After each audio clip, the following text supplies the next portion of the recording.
Bienvenidos a nuestra lectura bíblica diaria. El día de hoy nos corresponde los capítulos 22 y 23 del libro de Génesis. Voy a dar lectura a la palabra del Señor y posteriormente estaremos realizando nuestros comentarios. Capítulo 22 del libro de Génesis. Capítulo 22. Aconteció que después de estas cosas, Dios probó a Abraham y le dijo: Abraham. Y él respondió: aquí estoy. Y Dios dijo: toma ahora a tu hijo, tu único, a quien amas, a Isaac, y ve a la tierra de Moriah, y ofrécelo allí en holocausto, sobre uno de los montes que yo te diré. Abraham se levantó muy de mañana, aparejó su asno y tomó con él a 2 de sus criados, y a su hijo Isaac. También partió leña para el holocausto, y se levantó y fue al lugar que Dios le había dicho. Al tercer día alzó Abraham los ojos y vio el lugar de lejos. Entonces Abraham dijo a sus criados: quédense aquí con el asno, yo y el muchacho iremos hasta allá, adoraremos y volveremos a ustedes. Tomó Abraham la leña del holocausto y la puso sobre Isaac, su hijo, y tomó en su mano el fuego y el cuchillo. Y los dos iban juntos. Isaac habló a su padre Abraham: Padre mío. Y él respondió: aquí estoy, hijo mío. Aquí están el fuego y la leña, dijo Isaac. Pero ¿dónde está el cordero para el holocausto? Y Abraham respondió: Dios proveerá para sí el cordero para el holocausto, hijo mío. Y los dos iban juntos. Llegaron al lugar que Dios le había dicho, y Abraham edificó allí el altar, arregló la leña, ató a su hijo Isaac, y lo puso en el altar sobre la leña. Entonces Abraham extendió su mano, y tomó el cuchillo para sacrificar a su hijo. Pero el ángel del Señor lo llamó desde el cielo, y dijo: Abraham, Abraham. Y él respondió: aquí estoy. Y el ángel dijo: no extiendas tu mano contra el muchacho, ni le hagas nada, porque ahora sé que temes a Dios, ya que no me has rehusado tu hijo, tu único. Entonces Abraham alzó los ojos y miró, y vio un carnero detrás de él, trabado por los cuernos en un matorral. Abraham fue, tomó el carnero y lo ofreció en holocausto en lugar de su hijo. Y Abraham llamó a aquel lugar con el nombre de El Señor proveerá, como se dice hasta hoy: en el monte del Señor se proveerá. El ángel del Señor llamó a Abraham por segunda vez desde el cielo y le dijo: por mí mismo he jurado, declara el Señor, que por cuanto has hecho esto y no me has rehusado tu hijo, tu único, de cierto te bendeciré grandemente, y multiplicaré en gran manera tu descendencia como las estrellas del cielo y como la arena en la orilla del mar, y tu descendencia poseerá la puerta de sus enemigos. En tu simiente serán bendecidas todas las naciones de la tierra, porque tú has obedecido mi voz. Entonces Abraham volvió a sus criados, y se levantaron y fueron juntos a Berseba, y habitó Abraham en Berseba. Después de estas cosas le dieron noticia a Abraham, diciendo: Milca también le ha dado hijos a tu hermano Nacor, Uz su primogénito, Buz su hermano, y Kemuel padre de Aram, Keset, Aso, Pildas, Hidlaf y Betuel. Y Betuel fue el padre de Rebeca. Estos 8 hijos dio a luz Milca a Nacor, hermano de Abraham. También su concubina de nombre Reuma dio a luz a Teba, a Gaham, a Taas y a Maaca. Capítulo 23. Sara vivió 127 años. Estos fueron los años de la vida de Sara. Sara murió en Kiriat Arba, que es Hebrón, en la tierra de Canaán. Abraham fue a hacer duelo por Sara y a llorar por ella. Después Abraham dejó a su difunta y habló a los hijos de Het: yo soy extranjero y peregrino entre ustedes. Denme en propiedad una sepultura entre ustedes, para que pueda sepultar a mi difunta y separarla de delante de mí. Los hijos de Het le respondieron a Abraham: Escúchenos, Señor nuestro, usted es un príncipe poderoso entre nosotros. Sepulte a su difunta en el mejor de nuestros sepulcros, pues ninguno de nosotros le negará su sepulcro para que sepulte a su difunta. Abraham se levantó e hizo una reverencia al pueblo de aquella tierra, los hijos de Het, y habló con ellos. Si es su voluntad que yo sepulte aquí a mi difunta, separándola de delante de mí, escúchenme e intercedan por mí con Efrón, hijo de Zohar, para que me dé la cueva de Macpela que le pertenece, que está al extremo de su campo, que en presencia de ustedes me la dé por un precio justo en posesión para una sepultura. Efrón estaba sentado entre los hijos de Het, y Efrón elitita respondió a Abraham a oídos de los hijos de Het y de todos los que entraban por la puerta de su ciudad. No, señor mío, escúcheme, le doy el campo y le doy la cueva que está en él. A la vista de los hijos de mi pueblo se lo doy, sepulte a su difunta. Entonces Abraham se inclinó delante del pueblo de aquella tierra, y a oídos del pueblo de aquella tierra le habló a Efrón. Le ruego que me oiga, le daré el precio del campo, acéptelo de mí para que pueda sepultar allí a mi difunta.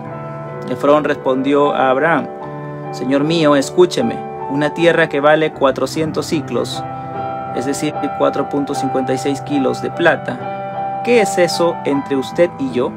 Sepulte pues a su difunta. Abraham escuchó a Efrón, y Abraham pesó la plata que éste había mencionado a oídos de los hijos de Het, 400 siclos de plata, medida comercial. Así el campo de Efrón, que está en Macpela, frente a Mamre, el campo y la cueva que hay en él, y todos los árboles en el campo dentro de sus confines, fueron cedidos a Abraham en propiedad a la vista de los hijos de Het, delante de todos los que entraban por la puerta de su ciudad. Después de esto, Abraham sepultó a Sara, su mujer, en la cueva del campo de Macpela, frente a Mamre, es decir, Hebrón, en la tierra de Canaán. El campo y la cueva que hay en él fueron cedidos a Abraham en posesión para una sepultura por los hijos de Het. Bien, esta es nuestra lectura del día de hoy. Hemos leído el capítulo 22 y el capítulo 23. Vamos a hacer un comentario. Sin embargo, me voy a centrar un poquito más en el capítulo 22, ya que el tiempo es insuficiente para poder tratar estos temas. Pero sin embargo, el capítulo 22 es de suma importancia que podamos entenderlo, ya que es una prefiguración de lo que sería más tarde el sacrificio de nuestro Señor Jesucristo. Isaac viene a ser una prefigura, ¿no?, de Cristo, como existen algunas prefiguras en el Antiguo Testamento. Entonces es importante entender, ¿no? Ya estamos en el capítulo 22. Cuando hemos tratado el capítulo 3, hablábamos acerca de la simiente. Entonces es importante tener esta línea, ¿no? Ya que si no es un poco difícil de poder ir entendiéndolo, pero teniendo en cuenta ya lo que hemos ido viendo acerca de la simiente, seguimos en esa línea. Dios ya escogió a Abraham, la descendencia de Abraham vendría esta simiente que derrotaría a Satanás, pero ahora es más específico. De la simiente de Abraham, de los descendientes de Abraham vendría Isaac, y a través de Isaac sería la descendencia, ¿no? Entonces vamos a revisar un poquito acerca de esto. Versículo 1. Aconteció que después de estas cosas Dios probó a Abraham. Es importante tener en cuenta que Dios probó a Abraham, mas no lo tentó, ¿sí? Dios probó. Probar es como un examen, ¿sí? Es examinar el corazón de alguien para poder comprobar o ver su fe, su obediencia, ¿sí? Entonces era necesario, Dios consideró necesario, y dice bien claro que Dios probó a Abraham, ¿sí? No tentó, y esto debemos de tenerlo claro, ¿sí? Dios no lo tentó, sino lo probó, ¿sí? Dios no puede tentar a nadie, ¿sí? Dios no puede tentar a nadie. Esto debemos de tenerlo bastante claro, ¿no? Ya en el Nuevo Testamento veremos esto, este concepto, digamos, un poquito más ampliamente, ¿sí? Específicamente en el libro de Santiago, ya que Dios prueba, ciertamente, porque esta prueba nos va a provocar paciencia a fin de poder ser cada día más completos, ¿sí? Y llegar a la plenitud de Cristo. Esto va a provocar perseverancia, ¿no? Para poder evaluar nuestra perseverancia en la fe es necesario que seamos probados. Pero Dios no puede tentar, ¿sí? ¿Por qué? Porque Dios no tienta a hacer el mal. Entonces, este concepto debe estar claro, porque una de las cosas por las cuales es criticado mucho este pasaje es específicamente a esto. ¿Cómo es de que Dios pueda tentar a Abraham a hacer algo malo, a sacrificar a su hijo, a matar a su hijo? Entonces esto se convierte en un escándalo y muchas veces no es tan comprendido, y hay una diferenciación entre una prueba y la tentación. La tentación no proviene de Dios. Dios no puede tentar a nadie. Dios no tienta a alguien a hacer el mal. Esto hay que tenerlo claro. Dios no tienta a nadie a hacer el mal. Bien, partiendo de ese concepto, continuamos en el versículo siguiente.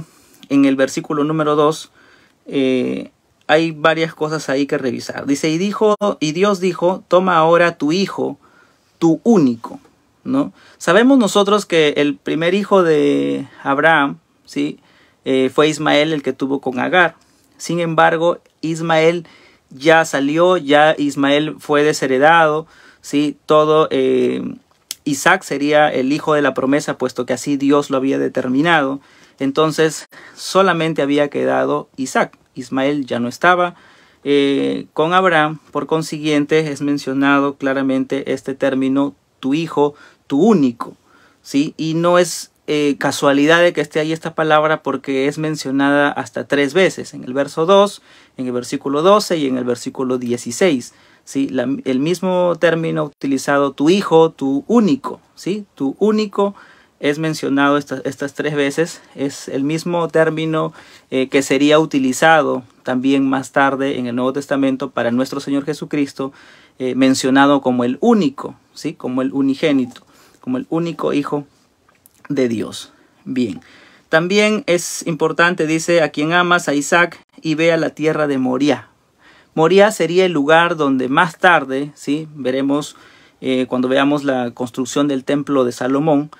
En Moriah es donde se construiría el templo de Salomón, ¿sí? Entonces hay cosas que tenemos que ir teniéndolas en cuenta. Por eso es una línea de acontecimientos que tenemos que llevarlo en orden, ¿sí? Porque hay cosas que vamos a interpretarlas, digamos, con más claridad cuando veamos los siguientes libros o cuando lleguemos al Nuevo Testamento. Pero sin embargo estoy dando algunos alcances para ya tener una idea de la importancia, digamos, de algunos puntos que considero relevantes para poder conocerlos. Dice, ofrécelo allí en holocausto. Ofrécelo. Sí, aquí esta promesa que había sido dada a Abraham, que a través de Isaac, este hijo de la promesa, vendría esa simiente prometida. Todas las promesas que Dios había dado a Abraham consideraban a Isaac, ¿sí? A través de Isaac, por Isaac, capítulo 21, versículo 12, dice, por Isaac será llamada tu descendencia. Dios aclara, ¿sí? Cuando permite de que Ismael y Agar salgan como Sara deseaba en ese momento, y Dios accede a esto. Dios le dice que está bien, porque finalmente por Isaac sería llamada su descendencia. Al tomar a Isaac claramente como ese punto principal dentro de este cumplimiento de la promesa, la pregunta es, ¿y cómo es que Dios pide que lo ofrezca en holocausto, que Dios lo ofrezca, que Abraham ofrezca en sacrificio a su hijo, ¿no? Y cómo es de que Abraham accede, ¿sí? Entonces aquí hay varias cositas que entender. Número 1 es que para poder comprender este pasaje tenemos que enlazarlo con el libro de Hebreos, ¿sí? Cuando nosotros revisemos el libro de Hebreos, hay cosas que de Génesis se nos van a aclarar un poquito más. Pero como adelanto, va lo siguiente. Cuando vemos nosotros en Hebreos capítulo 11, vamos a ver cómo el escritor de Hebreos menciona ciertos detalles. Uno de ellos es que Abraham, ¿sí?, entendió, dice, que Dios es poderoso para levantar aún de entre los muertos. Es decir, Abraham accede a ello porque Abraham confía en Dios, ¿sí? Es más, Hebreos 11 es el capítulo que habla sobre la fe, ¿no? Y Abraham es uno de los ejemplos allí que se coloca, la fe de Abraham. Entonces, Abraham tiene fe en Dios, confía en Dios, y aún él piensa, ¿no? Probablemente que si Dios permite que su hijo Isaac, el único hijo que tenía ahí, muriera, él creía que Dios lo iba a resucitar, ¿sí? O sea, la fe de Abraham era tan grande, ¿sí? Que aún él creía en la resurrección ya. Él creía en esa resurrección, entonces él creía que aún Dios si permitía que sea él el sacrificio, entonces Dios lo levantaría de los muertos. ¿Sí? Entonces, cuando entendemos esto, mirando el libro de Hebreos, entonces comprendemos un poquito más este pasaje de Génesis, ¿no? Y comprenderemos un poquito más los versículos que vienen a continuación. ¿Sí? Entonces, todas las promesas para la futura nación de Israel vendrían de Isaac. ¿Sí? Ahí está la promesa de la simiente prometida que fue dada en Génesis 3:15 a Eva, ¿no? Pero ahora vemos qué sucedió, por qué el Señor lo pidió así, por qué el Señor lo quería como sacrificio. Entonces ya estamos viendo que Abraham fue probado, y las pruebas más difíciles son cuando nosotros andamos con Dios, ¿sí? Cuando andamos con Dios, es un mensaje para nosotros también, ¿no? Cuando andamos con Dios, las pruebas son más difíciles, ¿sí? Son más difíciles. Entonces vemos a Abraham. Abraham andaba con Dios, caminaba con Dios, y las pruebas, en este caso, tuvo una prueba muy difícil, ¿sí? Porque era su hijo amado. O sea, él había esperado tanto para que tenga ese hijo. Era el hijo de la promesa. Y así como Dios se lo dio, ahora Dios se lo estaría quitando, ¿no? Entonces, esa figura es importante. Si enlazamos esto con el libro de Job, por ejemplo, también veríamos cómo Job fue muy paciente a las calamidades que pasó y dijo, ¿no? Jehová dio, Jehová quitó, sea el nombre de Jehová bendito, ¿no? Job era otro personaje, por ejemplo, que tenía bien claro la soberanía de Dios. Dios lo dio, Dios lo quitó, sea el nombre de Dios bendito.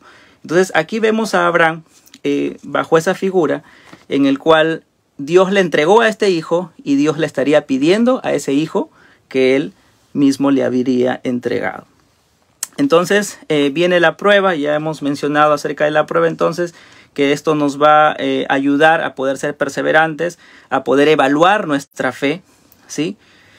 Y vemos la obediencia de Abraham, ¿no? Porque la fe es probada aquí a través de su obediencia de Abraham. Entonces Dios en el versículo 2 le dice a Abraham qué es lo que tiene que hacer.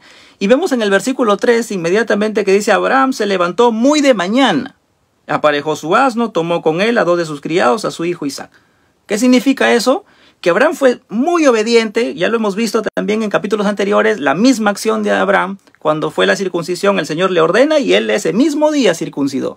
¿Por qué razón? Porque Abraham confiaba y creía en las promesas de Dios. Entonces no vacilaba en esto Abraham, sino que inmediatamente él actuaba, ¿no? Entonces se levantó muy de mañana y él fue.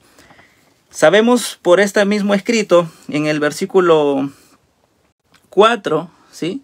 En el versículo 4 dice: al tercer día alzó Abraham los ojos y vio el lugar de lejos. Es decir, este lugar no estaba cerca siquiera, ¿sí? Estaba a 3 días de camino, según menciona aquí. Entonces en el tercer día ellos recién estaban avisorando, habían tenido ya 2 días de viaje, y era lo suficiente, el suficiente tiempo. En 3 días uno tiene el suficiente tiempo para poder reflexionar, para poder pensar. ¿Usted cree que Abraham no se habría hecho tal vez muchas preguntas?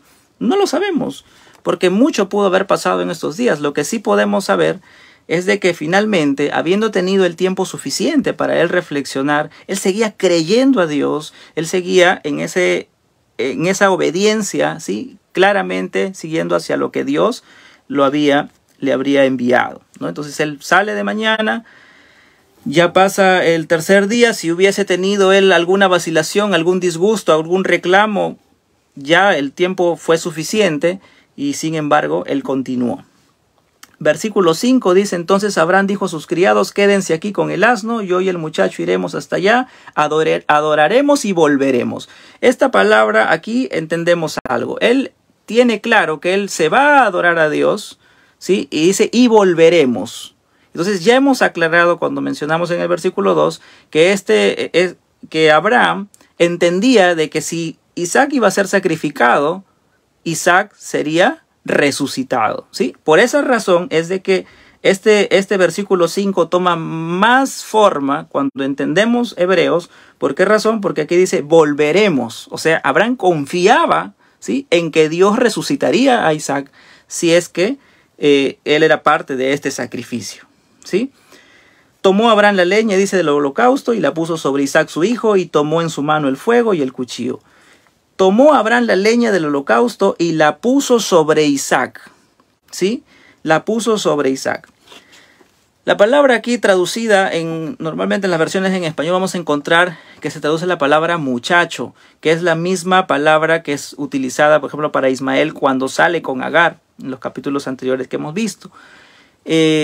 Este término, ¿sí?, muchacho, ¿sí?, que es en hebreo yeled, tiene que ver no con un niño, ¿no? Porque a veces imaginamos que este sacrificio de Isaac es como que Isaac era un niñito de 6 años, 7 años, y esa es la figura como a veces lo vemos, o quizás a veces en los dibujitos nos puede parecer que es de esa forma, pero no. Aquí nosotros, aparte de la fe de Abraham, también vemos la obediencia de Isaac. Isaac era ya un joven, ¿sí? Cuando menciona que era un muchacho, era ya un joven. Por eso que Abraham pone la leña, lo pone sobre Isaac, ¿sí? Es decir, Isaac es quien toma la leña, ¿sí?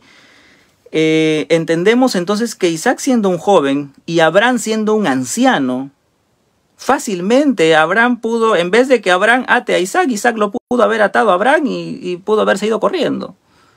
Pero vemos la obediencia aquí de Isaac hacia Abraham, ¿sí? Abraham siendo ya un hombre entrado en años. Recordemos que Isaac, pues a los 100 años recién se convertiría en padre de Isaac. O sea, Isaac era un jovencito, pongamos 15 años. O sea, con la fuerza de un muchacho, un joven de 15 años, para un anciano de más de 100 años, imagínense. Tranquilamente Isaac pudo haber desistido, pero vemos aquí, ¿sí?, entendemos que Isaac fue un hijo obediente, ¿sí?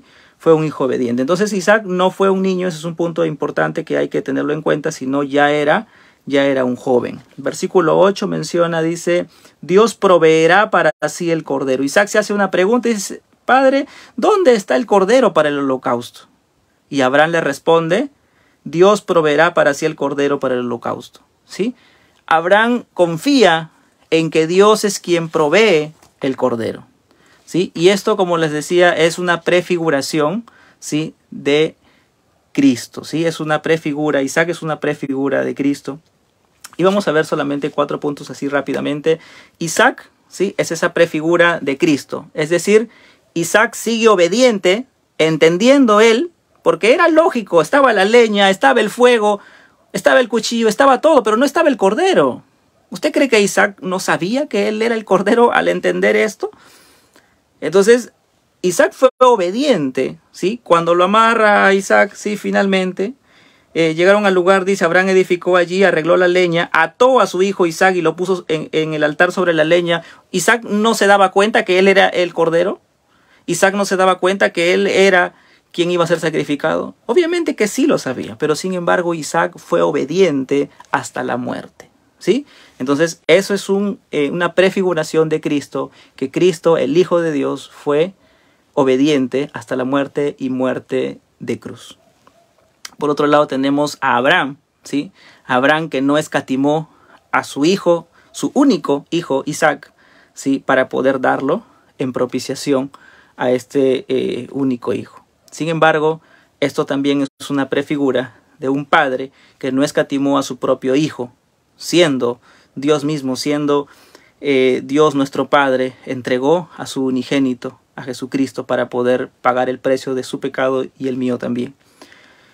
Por otro lado tenemos más adelante que cuando ya Abraham está listo para consumar este holocausto, es el ángel del Señor el que lo detiene, ¿sí?, y finalmente le provee un cordero para el sacrificio, ¿sí?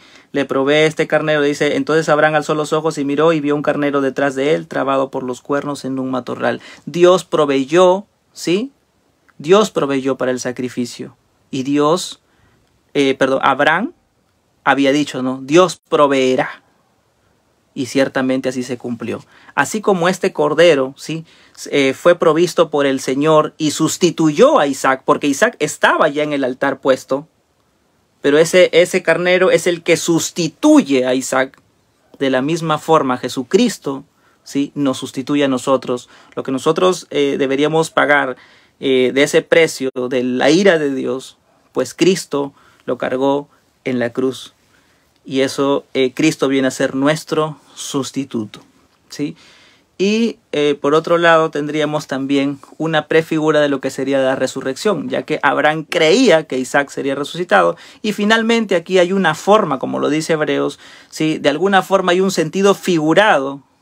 ¿Por qué? Porque Abraham, el hijo que le fue dado, Abraham se lo entrega a Dios. Si bien es cierto, no lo llega a matar porque Dios lo detiene, ya Dios había probado su fe. Pero Abraham, en sentido figurado, le es nuevamente entregado Isaac, ¿sí? Es decir, es una forma, no una prefigura de lo que sería la resurrección. Y bueno, eso es lo que nosotros podríamos entender así de una forma rápida. He tratado de hacer lo más sencillo posible esta parte para poder comprenderlo. Luego vemos la figura en el verso 11 del ángel del Señor o el ángel de Jehová. Que es, esto ya lo hemos tratado también un poquito. El versículo 12 le dice: no extiendas tu mano contra el muchacho ni le hagas nada, porque ahora sé que temes a Dios, ya que no me has rehusado a tu hijo, ¿no? Entonces Abraham no lo rehusó, no se negó, ¿sí? Y finalmente pues Dios cumplió en darle de hacer esta expiación, ¿no? De proveer en lugar de su hijo, ¿no? Entonces dice versículo 13: Abraham fue, tomó el carnero y lo ofreció en holocausto en lugar de su hijo. Entonces ahí entendemos claramente que esta sustitución, ¿no? Esta expiación vicaria, como le llamamos, cumpliría algo que más años más tarde, ¿sí? Unos 2000 años más tarde aproximadamente, Jesucristo cumpliría esta expiación, ¿sí? Entonces aquí hay una prefiguración muy amplia, ¿sí? Podríamos tomarnos realmente una clase bastante grande a hablar solamente sobre este tema. Pero estamos en una lectura panorámica, por consiguiente tengo que tratar de avanzar. Finalmente, verso número 18: en tu simiente serán bendecidas todas las naciones de la tierra. Una vez más se menciona esto, que en la simiente de Abraham, ¿sí? En la simiente de Abraham serían bendecidas todas las naciones de la tierra. Qué interesante, ¿no? Entonces, y ahí también estamos nosotros, no solamente Israel, ¿sí? Sino todas las naciones de la tierra, porque a través de Cristo, que viene de la simiente de Abraham, es benditas todas las naciones de la tierra, ¿no? Y gloria a Dios por eso. Y el capítulo, bueno, los últimos versículos mencionan a la línea genealógica de Rebeca, ¿sí? Que es parte de la familia de Abraham. ¿Por qué? Porque Rebeca se vería, eso lo veremos el día de mañana ya, Rebeca sería la esposa de Isaac. Capítulo 23, para poder culminar esta parte, porque me enfoqué bastante en el 22. Capítulo 23, Sara vivió 127 años, ¿sí? Estos fueron los años de la vida de Sara. Ya lo había mencionado antes, Sara cumple un rol importante. Es la única mujer en la escritura que menciona la edad de cuando murió, ¿sí? Es interesante esto porque, o sea, la escritura no se enfoca tanto en ello. Todos vamos a ver nosotros la línea genealógica por parte de los varones, ¿sí? Pero de Sara se especifica aquí cuántos años vivió Sara, ¿no? Qué interesante. Entonces, Sara, ya lo había dicho, cumple un rol importante dentro de la promesa de esta simiente, ¿sí? Porque no solamente la promesa da con Abraham, sino también con Sara. Bien, entonces Sara muere en Hebrón, ¿sí? Y Abraham busca un lugar para sepultar a Sara. Este dato también es importantísimo. Finalmente Abraham busca un lugar ahí, ¿no? En el lugar para poder sepultar a Sara. Y va y conversa, porque él era extranjero ahí en ese lugar, pero sin embargo él busca un lugar para poder sepultar. Él quería comprar el lugar, ¿no? Y las personas de este pueblo le querían ceder, digamos, ¿no? Porque Abraham era una persona muy considerada. Versículo 6 dice: escúchenos, Señor nuestro, usted es un príncipe poderoso. En versión Reina Valera dice: es un príncipe de Dios, Sí, o sea, la reputación que tenía Abraham era una reputación muy buena. O sea, tenía una buena reputación Abraham, por consiguiente ellos se lo quieren dar. Le dice, elija o escoja usted donde quiera sepultar. Él escoge un lugar que era la cueva de Macpela y él negocia esto. Se lo quieren entregar así, como dice, gratis de alguna manera, aunque no era gratis, sino que para las leyes de aquel entonces, al él tomar el lugar, obviamente él tenía también que hacerse cargo de los tributos y todo ello, ¿no? Y Abraham pues era un hombre poderoso, por consiguiente tendría que tributar también ahí en la zona, pero Abraham no deja que se lo regalen de alguna manera, sino que Abraham lo compra, ¿no? Eso es lo que nosotros podemos ver si leemos detenidamente, ¿no? Ya lo que hemos ido pasando. Pero el punto es de que finalmente él adquiere este campo, ¿sí? A una suma de dinero, en la cual finalmente de una manera pública, ¿sí? Esta cueva de Macpela es comprada por Abraham y sería la primera propiedad que tendría Abraham. O sea, este hecho es histórico, digamos, porque Abraham estaría comprando, o sea, tomando posesión, ¿sí? De la tierra que Dios le había prometido, ¿sí? Sería el primer pedacito de tierra, digamos, dentro de la tierra prometida, comprada por Abraham, y es donde se sepultaría a Sara. Más tarde sería sepultado Abraham, más tarde sería sepultado Isaac. Es decir, esta sería la cueva de los patriarcas, Abraham, Isaac y Jacob y sus esposas, ¿no? Y hay un detalle aquí, ¿no? Sería Abraham y Sara, Isaac y Rebeca y Jacob, ¿no? ¿Con quién sería sepultado Jacob? Eso lo veremos cuando lleguemos a Jacob. Bien, entonces con esto habríamos concluido los capítulos 22 y 23 por el día de hoy. Me extendí un poquito, espero que puedan revisar todo el video aquellos que no pudieron estar aquí, y nos encontramos el día de mañana para poder ver el capítulo 24, que es bastante extenso también, es un poco denso, 24-25, pero Dios nos ayude a poder leer y entender lo que estamos lecturando. Que Dios los bendiga. Hasta el día de mañana.